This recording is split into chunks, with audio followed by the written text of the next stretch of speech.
Hello viewers, welcome for the brief news with me, Ben Orangai, and our sign language interpreter, Wanjangede. Let us focus on our news. The contentious voter registration CVR exercise, which commenced on September 29, 2025, has successfully onboarded a significant number of new voters, according to the latest report from the Independent Electoral and Boundaries Commission. As of October 31st, the Commission recorded a total of 90,020 Kenyans who have registered as new voters. The Iebc report further highlights the geographical distribution of the new registrations, with 3 major counties leading the national count.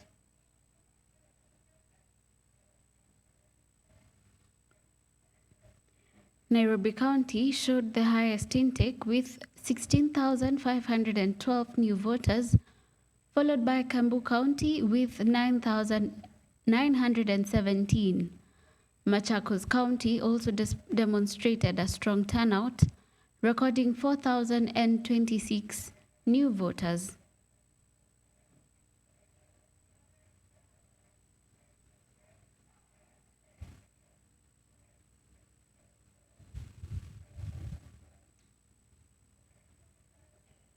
And on to our next news. President William Ruto has extended his congratulations to Tanzanian President Samia Suluhu Hassan following her victory in the just concluded general elections, in which she secured a massive mandate from voters.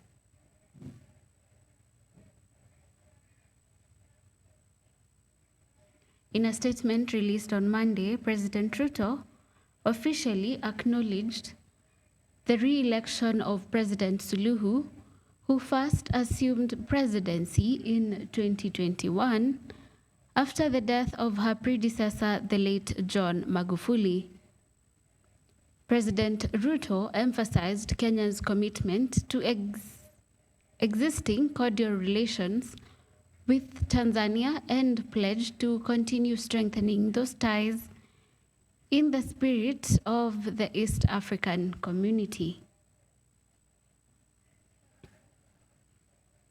And moving on, the Kenya Human Rights Commission, KHRC, has formally requested the African Union, AU, to intervene and compel President William Ruto's administration to allow an independent international investigation into alleged human rights abuses.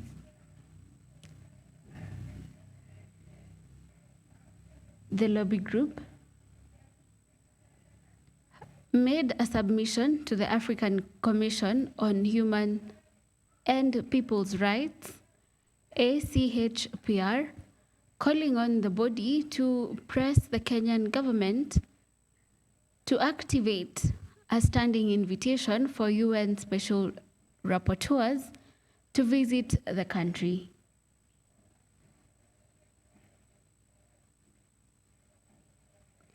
The KHRC seeks a probe into alleged extrajudicial killings and forced disappearances that the group says are linked to the crackdown on the youth-led Gen Z protests held between 2024 and 2025.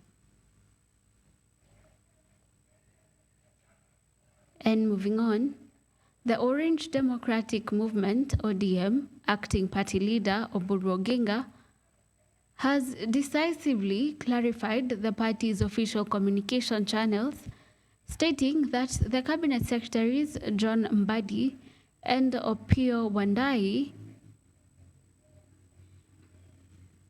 do not speak on behalf of the party on national political matters.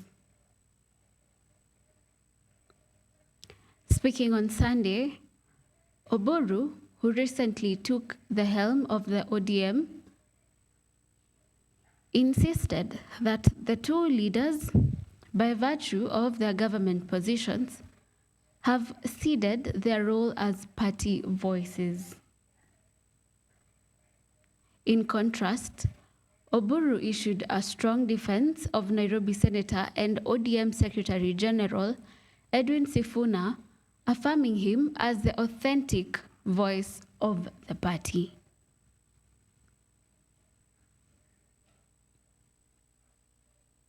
And on to our next news item. The county government of Kiambu has been temporarily blocked from paying 166.3 million Kenya shillings to a private company, Filtronic International Limited, after the Ethics and Anti-Corruption Commission, EACC, moved to the court over an alleged fraudulent contract award. Lady Justice Lucy Njuguna of the Milimani Law Courts issued the interim preservation orders on October 31st, 2025, effectively preventing the release of the massive funds pending the full determination of the EACC's case. The anti-graft body alleges that Filtronic International Limited irregularly secured a tender to develop, install, test, and commission an enterprise resource planning ERP system for the county, a contract initially valued at 230 million Kenya shillings. That is all for the brief news. Thank you for staying tuned here at Science TV. My name is Ben Murangai, and our sign language interpreter doing the voicing is Wanjangeze. Good afternoon.